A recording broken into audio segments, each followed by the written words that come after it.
London, November 1963. Fog clung to the city like a shroud. Newspapers screamed headlines. Society jewel thief strikes again. This time the victim was Lord Beaumont. His prized possession, a diamond necklace, vanished from his Mayfair mansion. Scotland Yard dispatched their finest. Detective Inspector Davies, a veteran with eyes that missed nothing. He exuded quiet authority. Detective Sergeant Evans, young, sharp, hungry to prove himself. His mind a steel trap for details. And then, the enigmatic Detective Chief Inspector Mallory, known for his unorthodox methods and piercing intellect.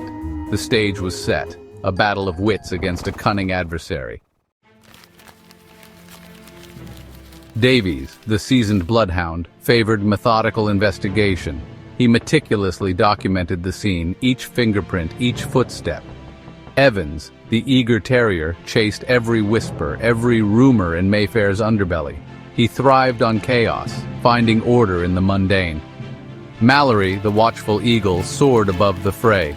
He studied the larger picture, seeking patterns, connections. Their methods clashed. Davies scoffed at Evans's impulsiveness, while Evans found Davies's methods archaic.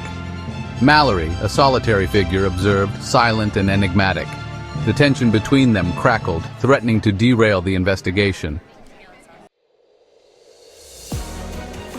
The Beaumont residence, a fortress of secrets. The staff tight-lipped, their loyalty unwavering. Days turned into nights. The detectives hit dead end after dead end. Frustration mounted. Davies, his patience wearing thin. Evans, restless, pacing like a caged animal. Mallory, unreadable, his gaze distant. Then a breakthrough. Evans, on a hunch, unearthed a connection. The Beaumont butler, a gambling debt, a known associate of London's underbelly. Could this be the link they were missing? The pressure intensified. The butler, a man named Wilkins, cracked under Evans's relentless questioning. He admitted to being the inside man, but insisted he only opened the door. The real thief, he claimed, was a shadowy figure known only as the Raven. His description was vague, his motives unclear. Was this the truth or another dead end? Mallory, his silence finally broken, voiced his doubts. The Raven, he argued, was a myth, a smokescreen to protect the real mastermind. Davies, torn between experience and intuition, hesitated. The investigation was at a crossroads. Days turned into weeks. The investigation dragged on. Evans, convinced of Wilkins's guilt, dug deeper into his past. Davies, ever the pragmatist, focused on recovering the necklace. Mallory, withdrawn, seemed to be playing a different game altogether, his motives shrouded in mystery. Then a twist, a seemingly unrelated arrest.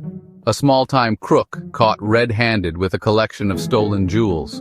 Among them, a diamond necklace that matched the description of Lord Beaumont's. Was this the end of the line?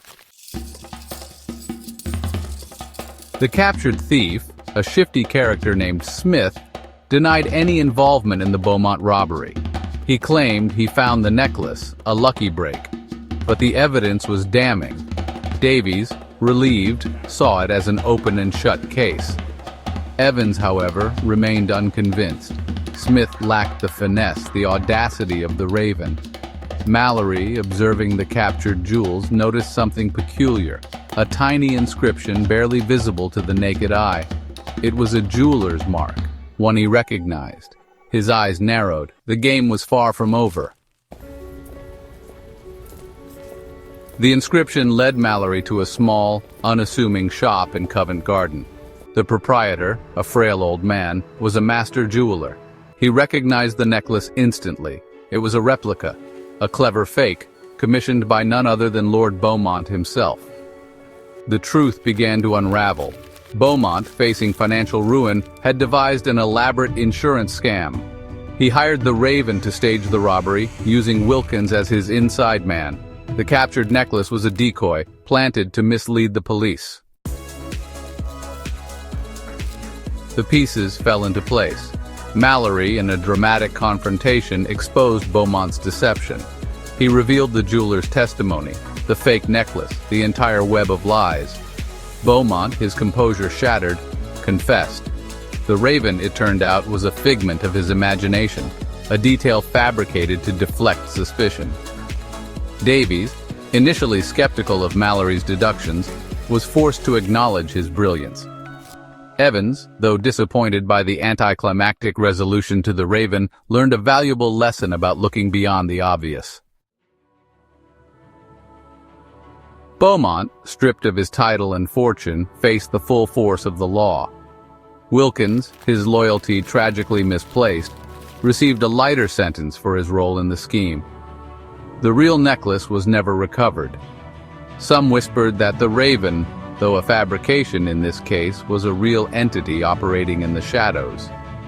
The case concluded, leaving a lingering sense of unease. It served as a stark reminder that truth often lurked beneath layers of deception, and sometimes the most unlikely detective held the key to unlocking it.